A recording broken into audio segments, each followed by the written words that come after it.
Welcome everyone to class number 22 in our ongoing series studying the S'dei Chemed encyclopedia. This is the halakhic encyclopedia, Jewish law, and it's an amazing encyclopedia. So much information, and we are currently in the standard edition, volume Ches, number 8, in the section of Klolim Mareches HaGimel, under the entry of Goy, for the letter Gimel, Siman Vav, section 6, and we are up to subsection Chaf, 20, which can be found on page 3224, left-hand column, right in the middle, where you have that letter Chaf. And as we mentioned in the previous classes, what he's basically doing here, the author of the S'dei Chemed, is taking different issues, different ideas that are pretty clear in Jewish law how and when they apply to the Jew. Then the question becomes, do they, and if so, how and when do they apply to the Ben Noyach? And now we're up to the 20th subject. Some of them were very lengthy and detailed and exhaustive. Others were extremely short and almost cryptic because it was just giving you references. Now, in today's section, we're going to discuss something which we touched upon a while back in one of the previous classes in this series. And that is the requirement of judges within the judicial system for the Bnei Noyach to be able to administer the penalty for the Ben Noyach that has transgressed one of the 7 Noachite commandments. And as we know, basically, it's all capital offense. Every one of the 7, as a rule, a general rule, are capital. And therefore, ideally, there would be the death penalty for a non-Jew, for a Ben Noyach, that transgressed any one of them. Now, within Jewish law, we have a list of prohibitions, of sins, that if a Jew transgressed them, it would be a capital offense. As we know, there are 4 different types of death penalties in the Torah for the Jew. And then you have most of the commandments which are not a death penalty, but rather 39 lashes. And then you have many which are not punishable by the court at all. It's only divine retribution. By the Bnei Noyach, as a basic rule, all 7 are death penalty for the transgressor. However, the question is the court, the system.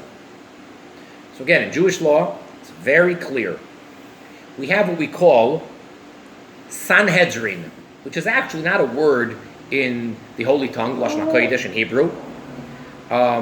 Sanhedrin, which is the way that it's commonly referred to, and there's an entire tractate in the Talmud called Sanhedrin, which means court, judges.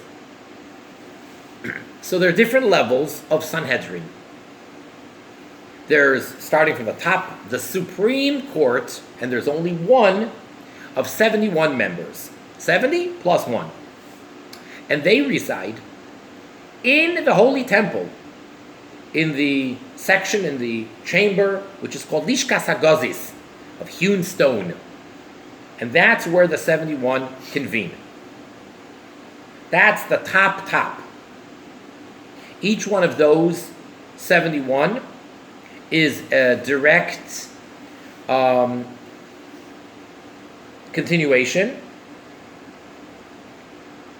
and representation, because they really are actual successors to the previous one and the one before that, going all the way back to Moses, when Hashem, God Almighty, told him, gather for me 70 people, the 70 elders, and then ordain them, and then from then on it continued until it petered out, basically, more or less, around the time of the destruction of the temple. So nowadays, for the past couple thousand years, we don't have a Sanhedrin of 71. Then the next level down is the Sanhedrin, the court of 23 members.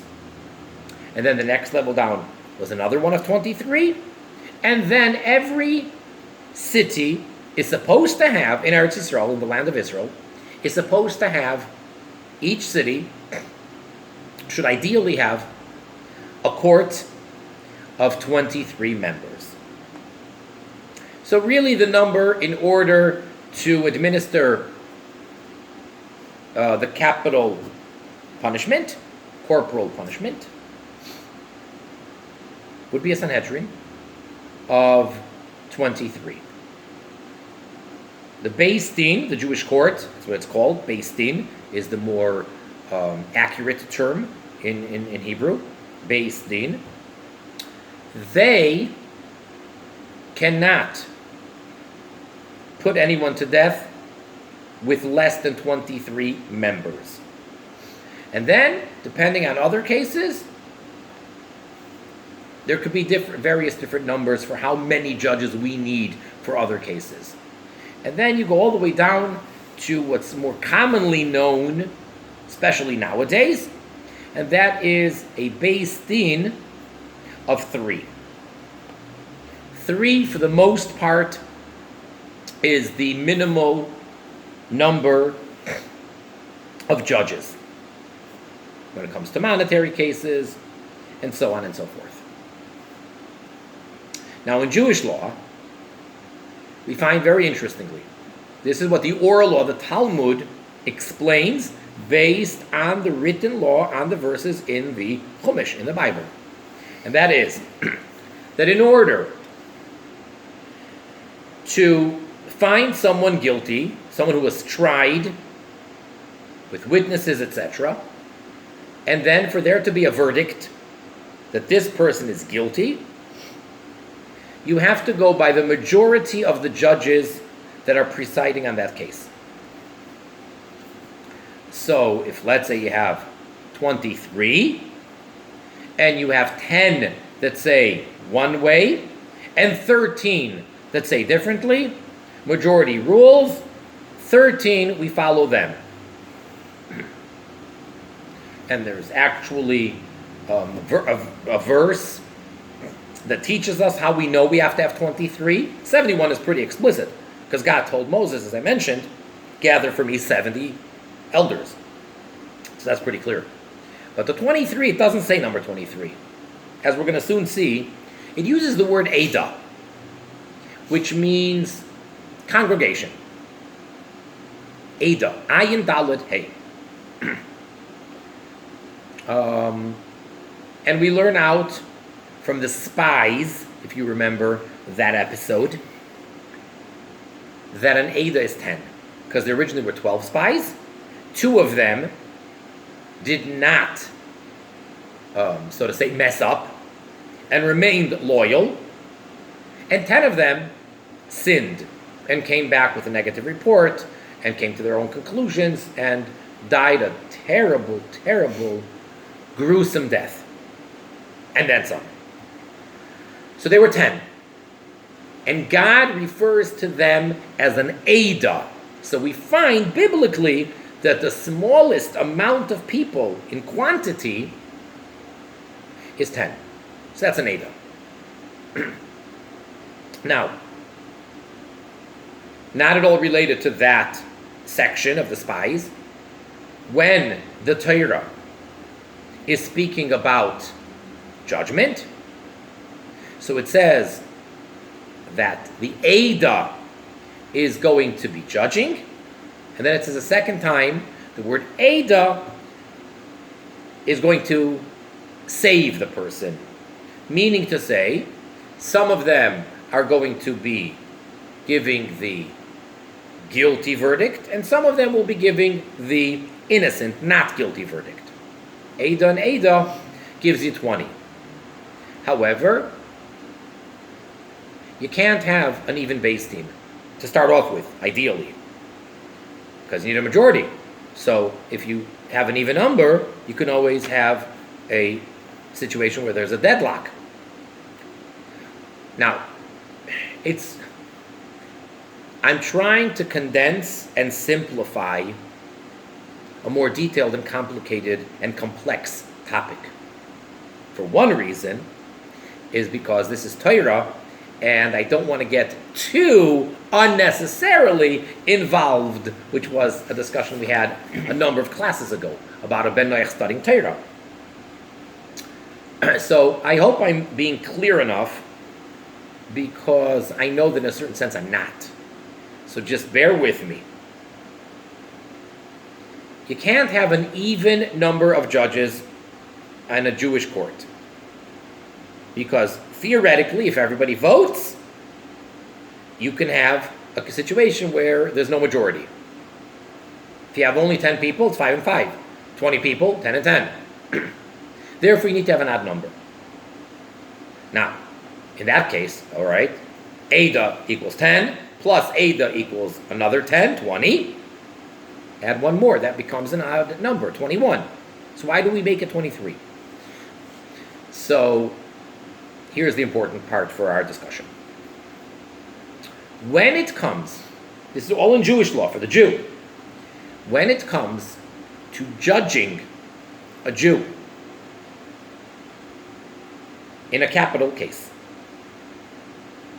in order to exonerate that Jew and find him not guilty, all you need is a majority of 1.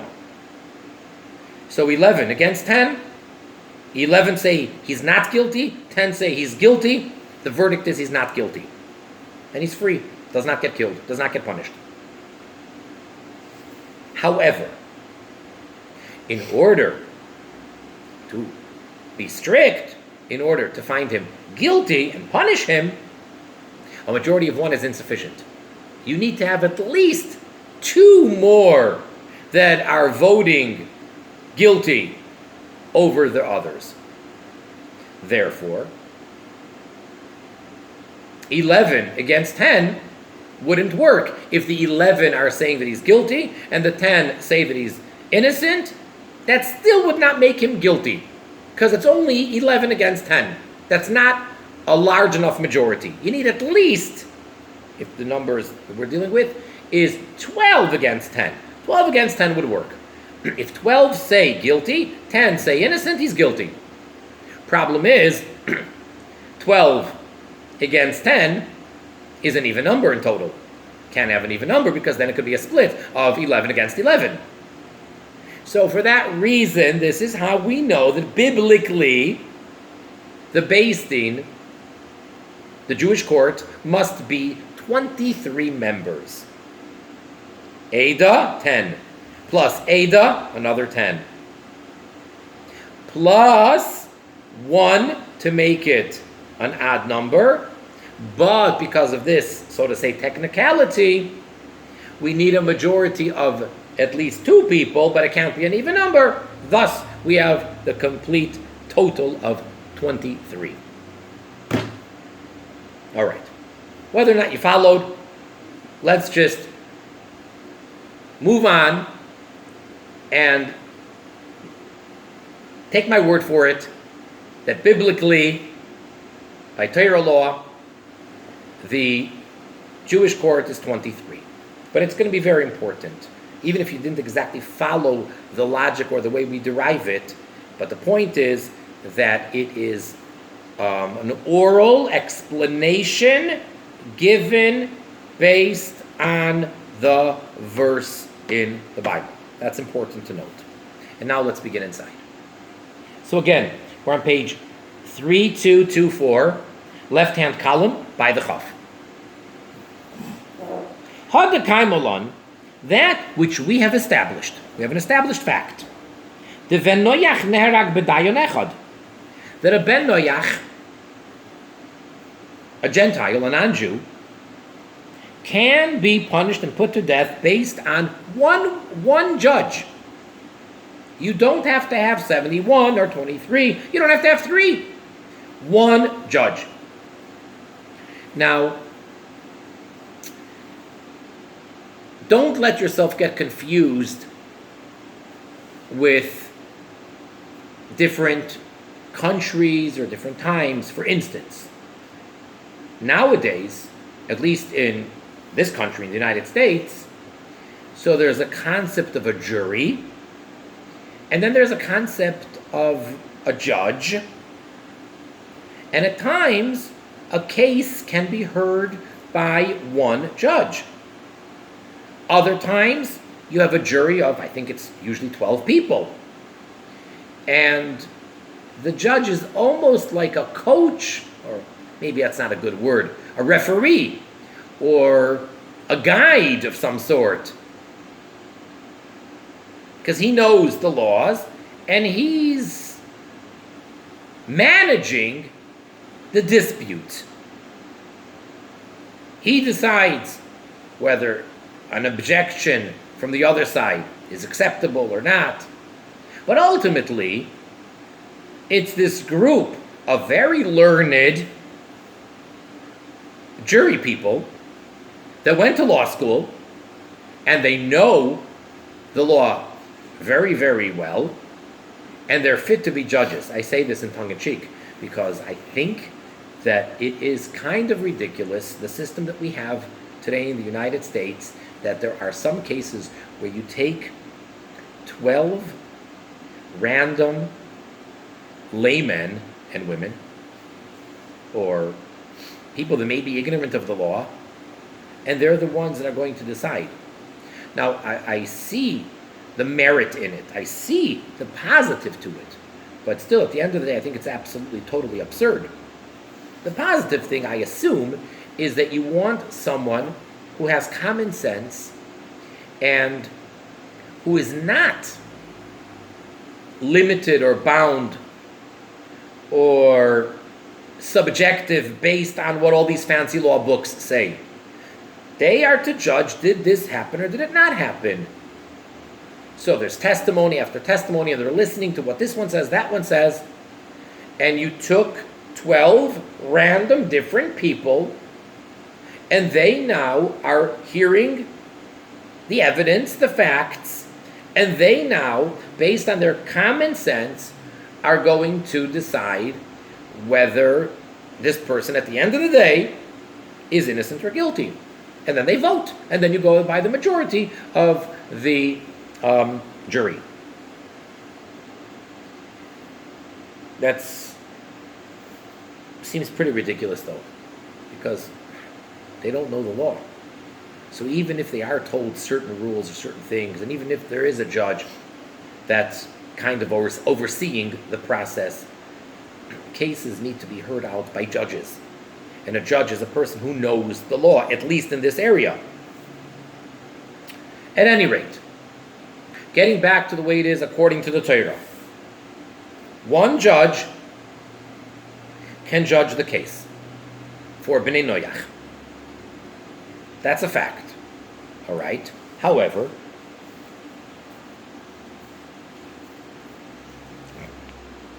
Bier Hagoin Chasam Sefer B'Yeridei Soif Siman Ayin B'Dibur Maskal Reisi.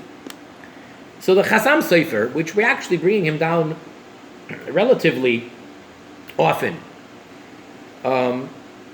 again, he discusses the Bnei Noach, And in his responsa, the Chasam Sofer explains why a ben noach can be put to death based on the ruling of one single judge. Shakavana loymar, what it means to say is, this is the Chasam Sofer, shafilu ein kan elo dayan echad horgoy al piv, that even if there is just one judge presiding over the case, he can be put to death based on the judgment and the ruling of this one individual. And you don't need an Ada and an Ada, meaning 10 and 10. You don't have to have a group of, as the verse states, that you have to have an Ada and then another Ada, as we discussed. But what about the following case? Here's the scenario.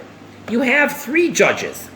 3, which is also, as we said, the minimum beis din, the minimum court.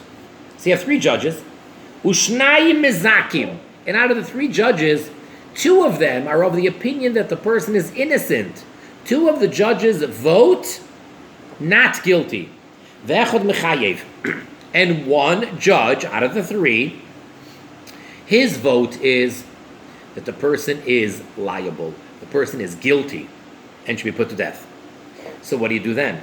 Says the Chasam Sofer, Pshita, it's obvious, that the minority, the 1, is cancelled out by the majority. 2 overrule 1. And he's not put to death.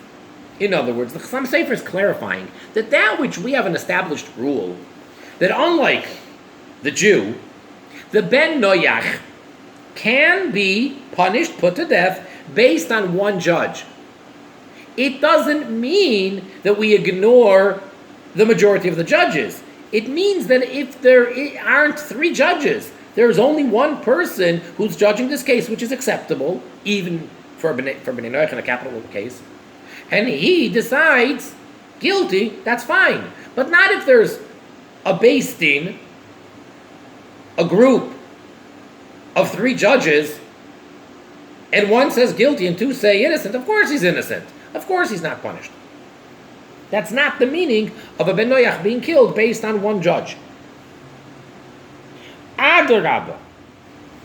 As a matter of fact, on the contrary, B'inyan zeh, when it comes to this subject matter, shayich b'ben noach achrei rabim lahatois yoysim b'Yisrael.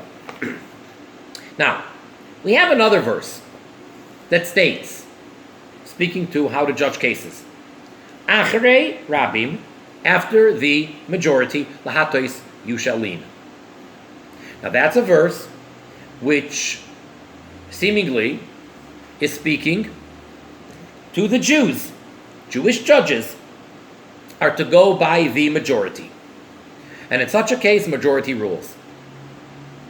Says the Chasam Sofer, that rule actually applies more to non-Jews, to Bnei Noach, than it does to the Jew. Why? To be Israel, Medini nefasha is lahachmir, because when it comes to the Jew, if it is a capital offense, and we're being strict, lo yazlin basar ruba, we don't follow the majority. The verse says, go by the majority. If it's a capital case, that's not sufficient. We don't go by the majority. Until you have 2 additional judges that are saying guilty over the ones that are saying not guilty, as we discussed. You need to have 12 against 10. 11 against 10 wouldn't work. But they're the majority.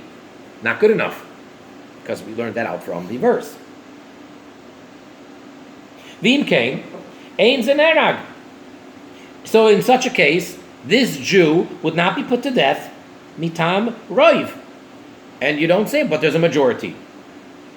Because if you would follow the majority, v'im kain, if you would strictly follow the verse that says go by the majority, b'chatzagi, 1 would be sufficient.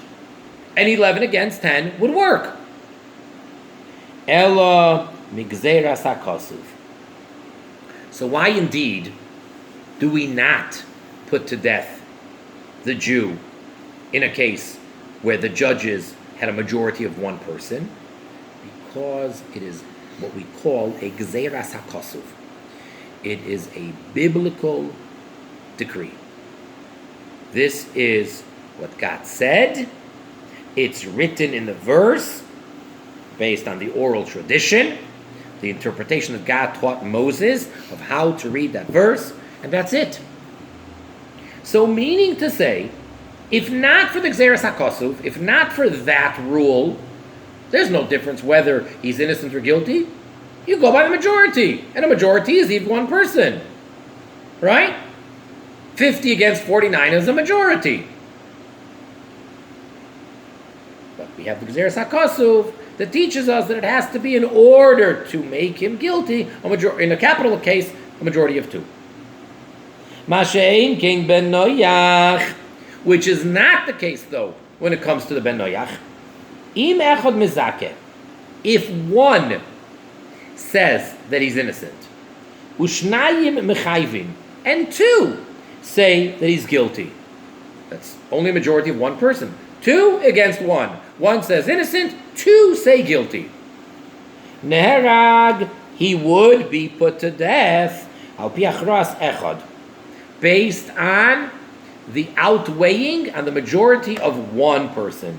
Mishum roiv. And the reason for that is because majority. You follow the majority. In other words, that whole rule that you only follow a majority of 1 if it's a matter of finding him innocent. But if it's a matter of making him guilty, you need a majority of 2 people. That rule clearly only applies to Jews because of this Gezeras HaKosuv, this biblical decree. But otherwise, we have the other verse, which is follow the majority. That's a blanket statement. Whether it's for guilty or for innocent, you follow the majority. And therefore, by a Ben Noyach, you always go by 2 against 1. Whether the 2 say he's innocent and 1 says guilty, he's innocent. Or whether the 1 says innocent and 2 say guilty, he's guilty even though it's only a majority of 1 person. Udvarim pshutim uvrurim ad kan l'shoinoi. And these are very simple and it's very clear. End of quote of the Chasam Sofer.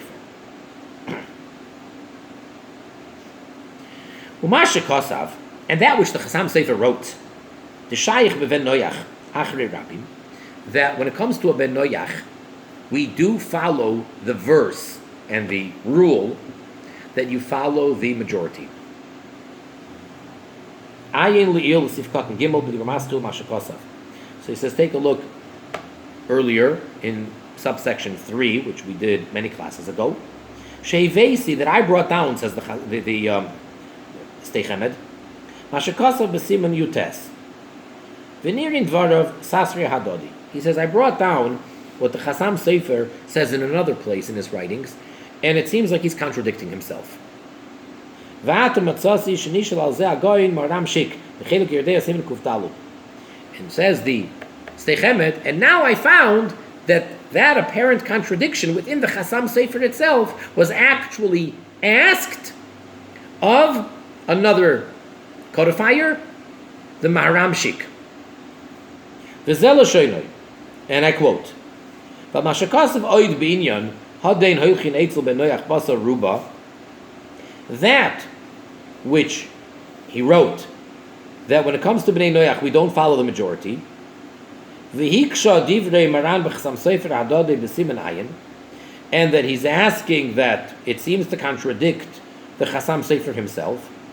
Mashma dazim b'Bnei Noyach Basar Ruba, because in one place, in let's say chapter 70, the Chasam Sofer says that for Bnei Noach you go after the majority. 2 against 1, follow the 2 judges. And in chapter 19, the same Chasam Sofer writes that you do not follow the majority. Nireli Pashut. So says the Maharam Shik, it seems to me very simple. That by a ben noyach we also do follow the majority, like the Chasam Sefer says in chapter 70. The leisa kamon, if it's not in front of us.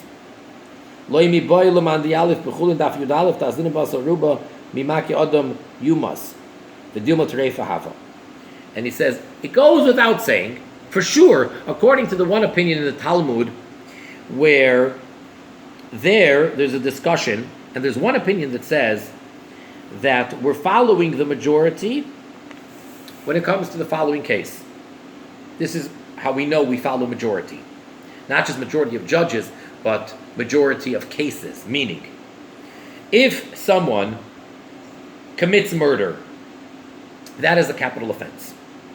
And as long as you can prove that there were witnesses and a warning with all the details, and the person did it, it was manslaughter, it was malicious, intentional, on purpose, two witnesses, etc., etc., etc., he's put to death. Wait a second.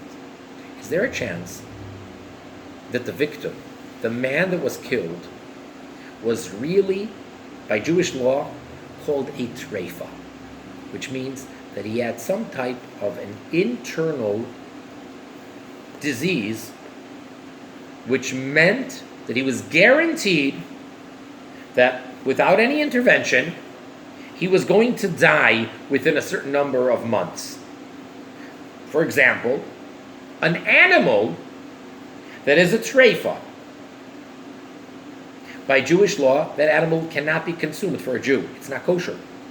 Even though the type is kosher, and it was ritually slaughtered, shechita, proper, and that's one of the crucial things that's done in the kosher meat industry.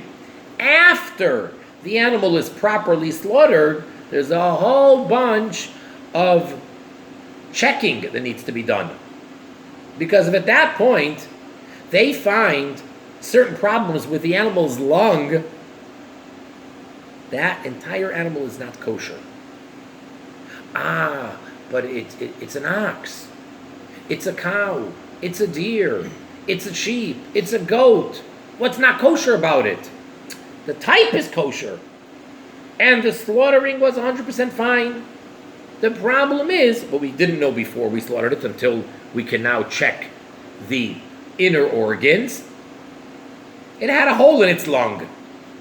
That animal was guaranteed to die within a certain short period of time. Therefore, treifa is not considered properly living. And the halakha is, the Jewish law is, that if someone murdered a human being that's a treifa, a human being that had some type of this type of terrible disease, that person is not put to death. The murderer will not be put to death for that. Even though he committed murder, and the person was alive, and the person was going to continue living for the next few months, doesn't matter. Okay? So now the question becomes, when someone murdered someone else, how can we ever put to death the sinner, the criminal, the murderer? Maybe the person he killed was a treifa. What do we see from there? That we go by the majority. Majority of living people are not treifa.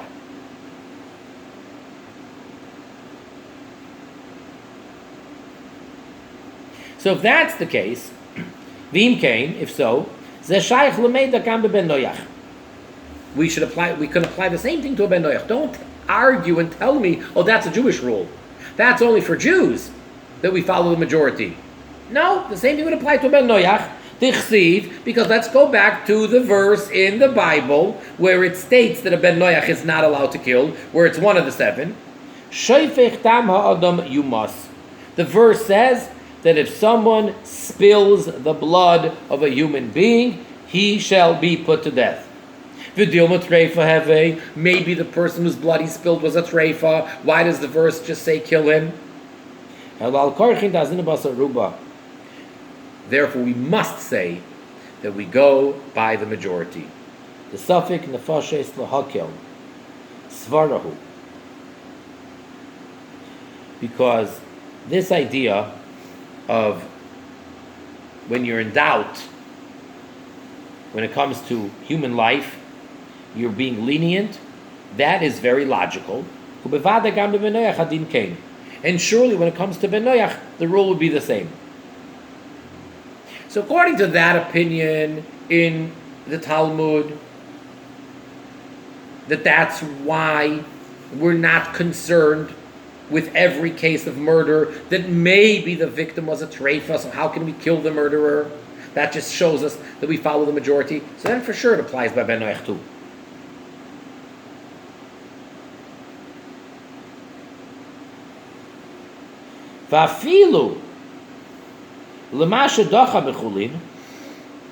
And even according to that, the fact which in the Talmud in Chulin it rejected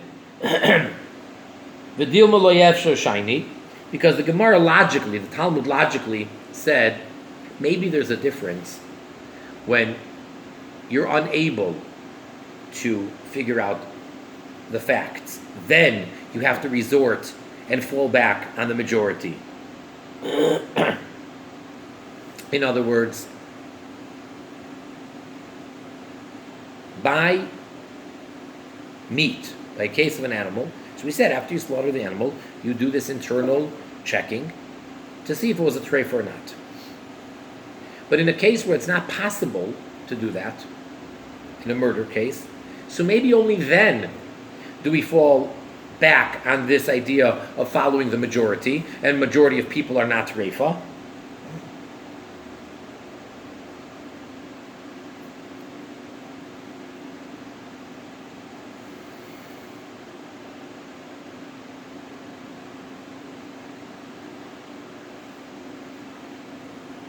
Mikol Mokim ben Noach t'chayev ala ubrin, but a ben Noach, a non-Jew, is liable for transgressing this commandment of murder even on an unborn fetus. V'yalif mishayfich dam ha'adam ba'adam, and we learn that out from the verse where it says, one who spills the blood of man in man. So from that verse we derive that even if the person that was killed was inside a person, meaning an unborn child. But then again you can have the question, wait a second, how can we say that is a capital crime for a ben Noach if they murder the unborn baby, this fetus? Maybe that child was a miscarriage, and now we'll never know. Maybe that child wouldn't have been born. It wouldn't have been a live birth. And yet we say that if a ben Noach murders, aborts that unborn fetus, that is a capital transgression. We're only going by the majority. The majority is that most births are live births. But there's a chance, there's a minority, a percentage, that are not live births. But rather, this shows us that even for Bnei Noach, we do go by the majority. We always follow majority, whether it's Jew or non-Jew.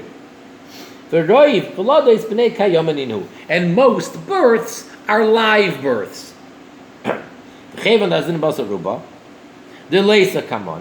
And since we're following the majority that's not in front of us, how much more so the majority that is in front of us, such as the voting of the judges.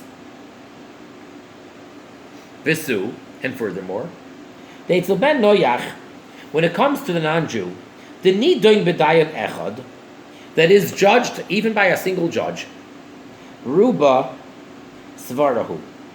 So then to follow the majority is logical. Meaning, if you have two of the three, that say that he's guilty, and one of the three says that he's innocent, of course he's chayav, he's guilty. Because have one against one, and therefore these two are like they don't exist.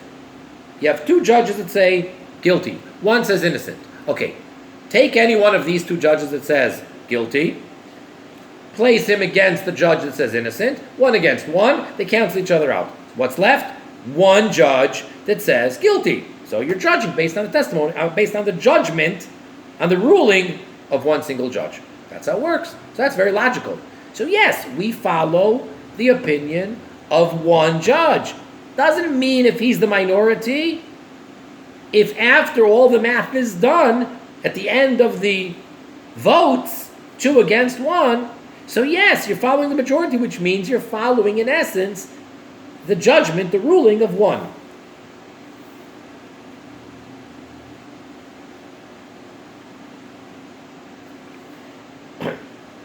And therefore he's put to death based on that one judge. V'hu hadin shnai mezakin, and same thing would apply if two of the judges say he's innocent. V'echad mechayev, and one says guilty. V'holach v'haragoy, and then he went and he killed him. That one judge that ruled guilty, or someone else based on the ruling of the judge said, hey, the judge said he's guilty, and we know that for Ben Noach one judge is sufficient. And he went and he killed him.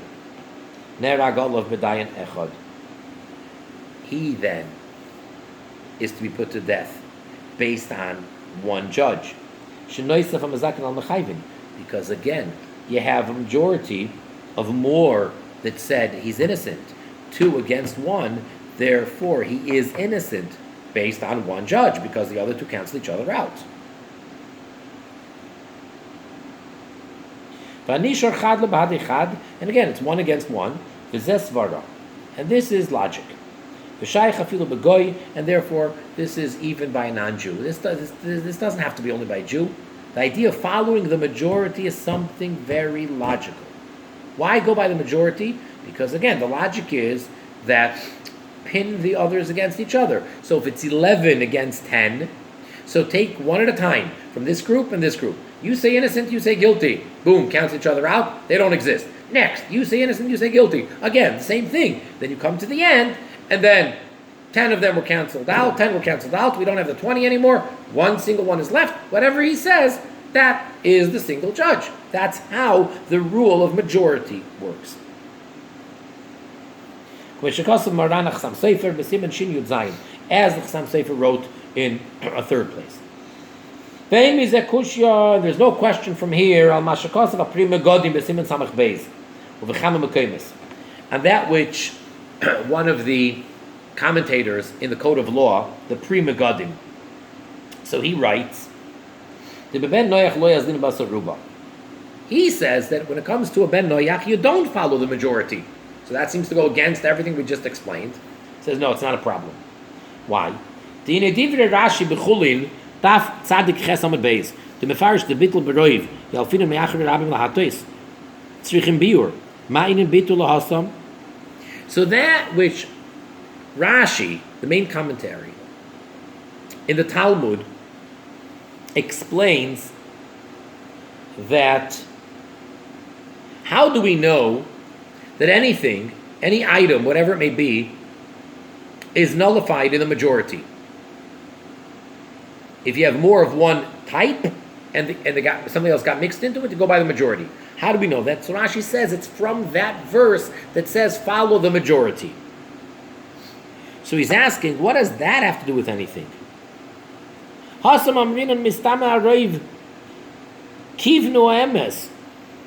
There we say, unlike items or food that got mixed together, but when it comes to people, to judges, the logic is that the majority, they probably got it right. Because logically there's a dispute amongst sages, amongst learned people, amongst the people that know the law. There's a dispute. So How do I know? You listen to each one individually, they're very convincing. So at the end of the day, how do I know who's actually really got the truth? Therefore, logically, the chances are that the majority is what you follow. And that is the logic of why the verse says, follow the majority. And the minority is as if they're not there. At the end of the day, don't view it, we're following 11 against 10. No! Those 10 don't exist.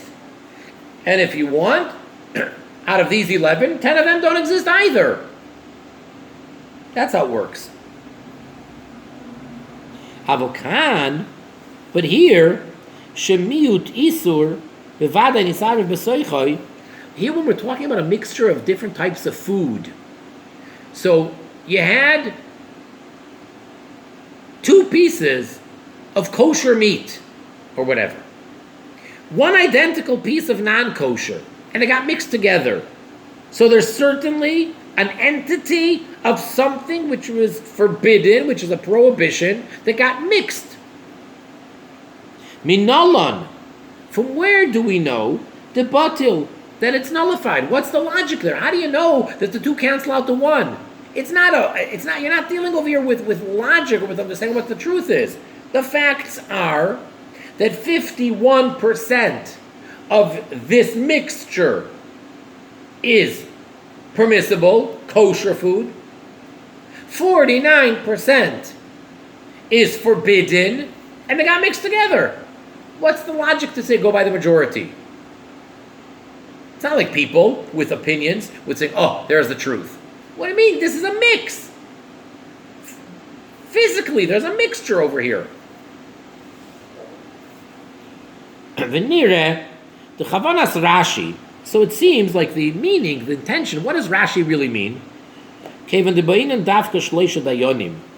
Since you're supposed to have, you need to have 3 judges, or 23. What happens if one of them disappears? One of the 3, or one of the 23 is out of the picture. Ein kan dayanim. So then you don't have judges anymore.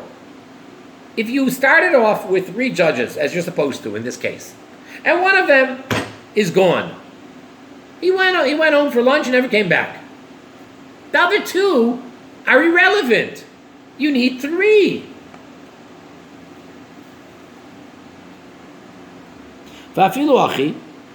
And yet, nonetheless, we still go after the majority when some say guilty, some say innocent. Therefore, we must say, therefore, the way he wants to explain Rashi's commentary, Rashi is teaching us that it must be that it's not like we said before. Rashi does not hold that that's the logic of why you follow the majority. It's not like, well, the minority is not here. They don't exist because they were canceled out.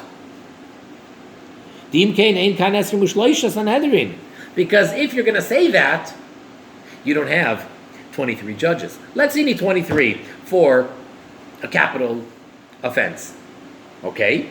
And you have 23 judges. 10 voted one way, 13 voted the other way. So you're telling me, well, these 10 cancel out these 10, and now I'm left with 3. So that's a big majority, or that's good enough, and we follow those 3. So what are you telling me at the end of the day? How many judges actually gave the verdict? Not 23, but 3. Or if it was 11 against 12. So at the end, it's just 2 judges, or 1 judge, or whatever. You need 23. So you have to say that it's an entire entity. That even though, yes, we're not talking about food, we're not talking about a physical mixture, we're talking about logic, we're talking about opinions, we're talking about rational understanding, it still has to be that it's an entity of how many people? 23, or whatever the number you need is. And at the end, when you have 10 against 13, and now you follow the 13, which is the majority, the ruling is of 23. Which court ruled whatever the ruling was, it was the court of 23. You don't say, oh no, they're irrelevant. They're out. They're canceled. No, we don't cancel anybody out. If you have a case of 3 judges ruling a case and 2 against 1, it's not, well, we're following the 2 and the other one is non-existent. No, the 3 judges are the ones that gave this, because it's one entity, like the mixture of the food.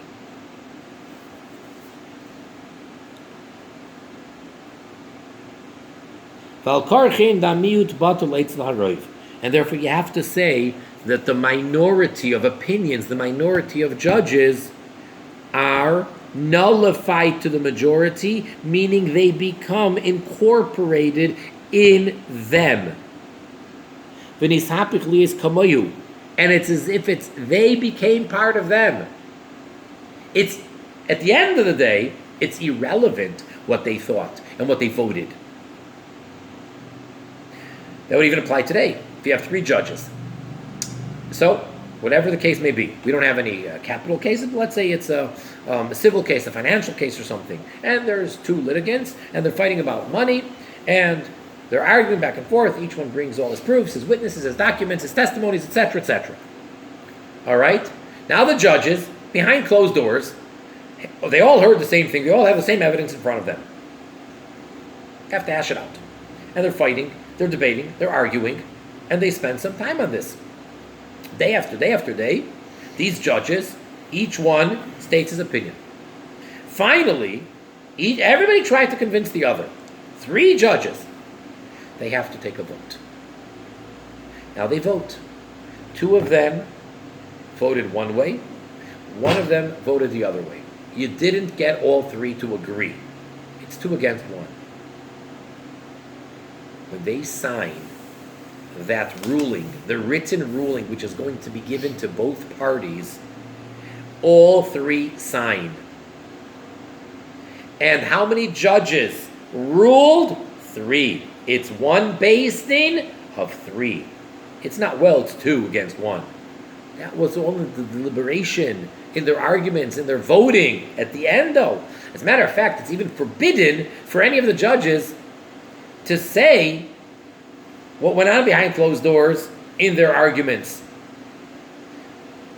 Like the one who was outvoted, he is forbidden to walk over to the person who lost and say, I really don't agree with my 2 colleagues, and I really voted for you, but I was outvoted. That is forbidden.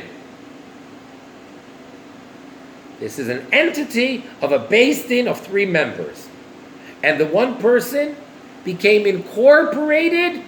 It's as if his opinion is the same as theirs at the end. V'im kain, if so, that's the way Rashi understands it and explains it. And now we can appreciate why Rashi brings in this idea of the mixture of foods when we're talking about opinions of people. Shapir yalfinon hu adin din bitul isurin. Now we can properly, in fact, learn out the idea of nullification when it comes to forbidden things. Even though there surely is forbidden entity in this mixture. The food, we know that there's food in there that's not kosher. Doesn't matter. It became absorbed and incorporated, and the term that we're using, which it really doesn't translate well, the word is bitul. It is batel, nullified, non-existent. It doesn't really do justice. It's batel. That's what happens to the food. But it's there. It was there. Now it's kosher. Why? Because the majority. And the same thing applies with the judges.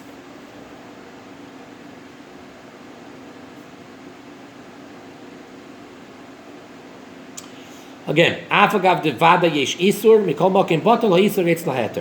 even though surely there is forbidden food there, but the forbidden part became nullified in the permitted food. All of that only applies to a Jew. But when it comes to the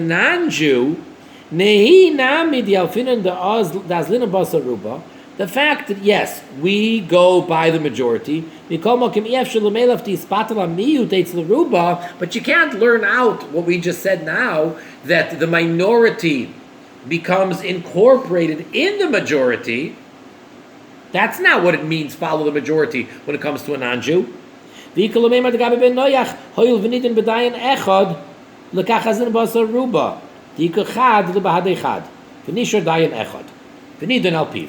Therefore, we do go back, and we're making a very clear distinction over here when you have three judges by the Bnei Noach judging a Ben Noach, a non-Jew,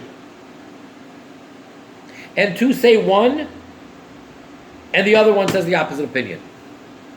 Then we do say what we mentioned before, that one against one cancel each other out, and now you're left with one judge. Because by a Ben Noach, there's nothing wrong with having a single judge a capital offense. For a Jew, that's not acceptable. So for a Jew, we have to come out with this whole explanation that the ones that are the minority are not non-existent. They're not counted, because then you don't have 23, as we explained. But by the Ben Noach, that's not what you say, since all he needs is a single judge. And you have, let's say, three judges, two against one, so one of the two and the other one cancel each other out, and you're left with one. That's the logic of how it goes by the Bnei Noach.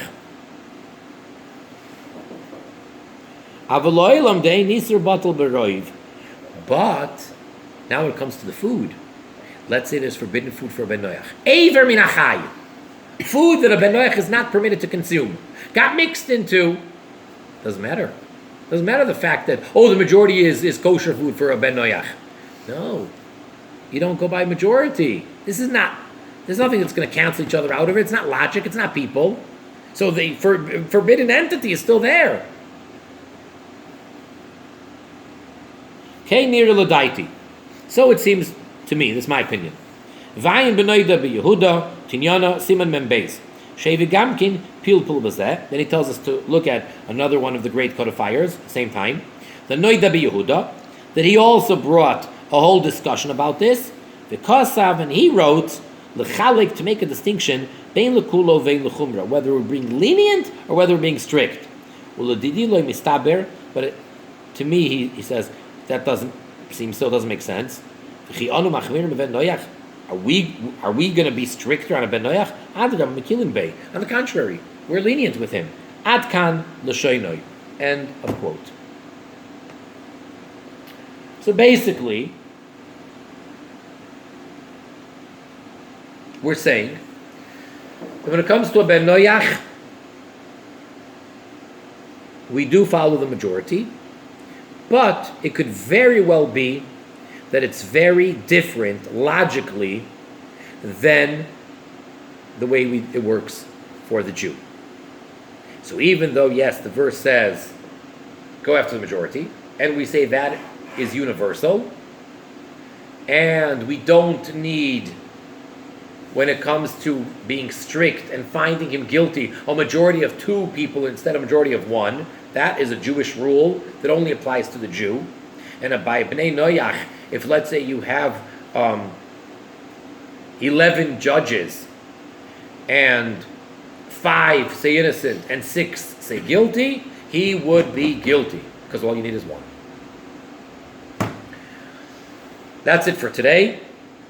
Thank you for joining us, and wishing everybody great success in learning, studying, teaching, promoting, and most importantly, really observing the Sheva Mitzvahs B'nai Noach, the 7 universal divine commandments and all of their branches, and making this the perfect, godly world that it was created for, and that it's intended to be, with a complete revelation of our righteous Moshiach, which is happening now. Thank you.